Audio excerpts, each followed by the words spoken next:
little bit about why you're here. Okay, my name's, should I look at you or You the can look camera? at me, yeah. Okay. Yeah. So my name's Elise Gerich, and I'm the Vice President of IANA, the Internet Assigned Numbers Authority at ICANN. And I'm here because IPv6 is very important for the future of the Internet and for the global connectivity and innovation. Wonderful. Could you summarize your presentation for us briefly?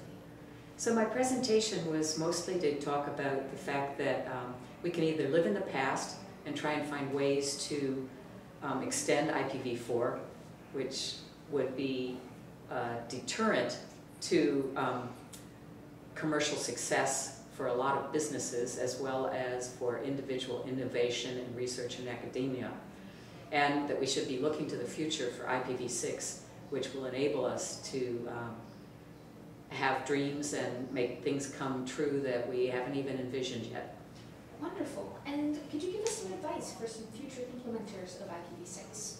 So one of the advice, and that's actually something that I talked about in the presentation, had to do with the fact that we really do need to look at it as a system. It's not just addresses that are running out, and it's not that you just need routers that have more memory or things like that. But for instance, the domain name system, which is fundamental to the internet system, has to support it in all ways and has to be accessible. So you need IPv6 accessibility.